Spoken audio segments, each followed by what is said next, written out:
Foursquare is no longer just a check-in app to tell your friends where you've been. Thank you very much. More than 90 million places worldwide are mapped on the company's servers. The consumer app has evolved into a location intelligence company. So that means it provides location data to more than 100,000 tech companies like Twitter and Apple. Foursquare's revenue grew by 74% last year after breaking into big data. Jeff Glick is his name. He was hired in 2014 to be Foursquare's chief operating officer. He became the CEO in January of last year. Welcome to you, Jeff. They call you the turnaround doctor, and so far it seems to be working because people are talking about Foursquare, exactly how it works and the changes you made. Well, thanks for having me. We're really a location intelligence company. I don't know what that means. What does that mean? Well, it means that we start with our consumer apps. About 50 million people around the world use Foursquare's apps and website to discover great places when they're traveling, find that killer ramen spot in Tokyo or great fish tacos in San Diego.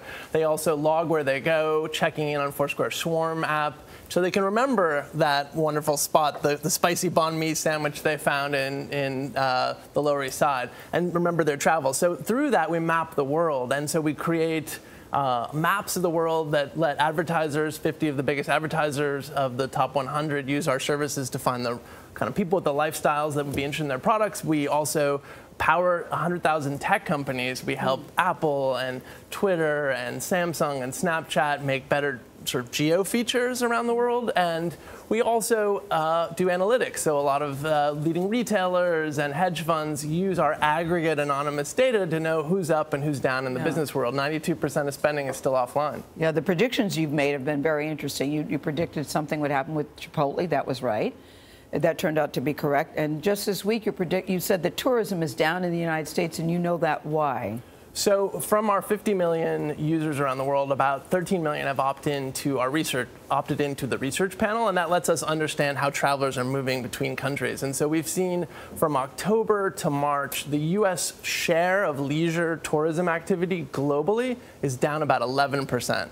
So there are many reasons. The currency, the dollar is up a little bit, but a lot of folks are saying that that steep decline may be related to policies that make the U.S. seem less attractive as a tourism destination. And we particularly saw that from the Middle East and Latin America, fewer vacationers coming to the States. So you predicted that Chipotle's profits would fall. Did you tell Chipotle that, or did you publish it at the time?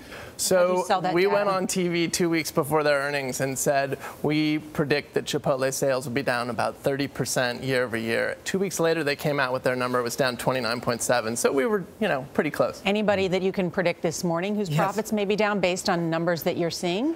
We're doing a lot of interesting analysis. Lately, one of the studies we did is about the legalization of marijuana.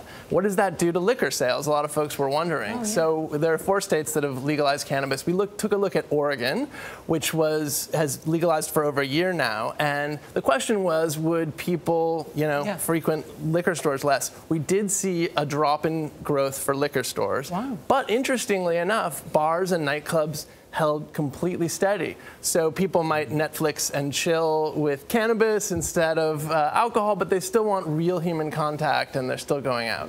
Wow. Thank you, Jeff. Yeah. Continued success. Really interesting. I want to know what you're saying about morning TV shows, but we'll talk about that later on. Thanks. Happy to come back. Yes, thank you, Jeff.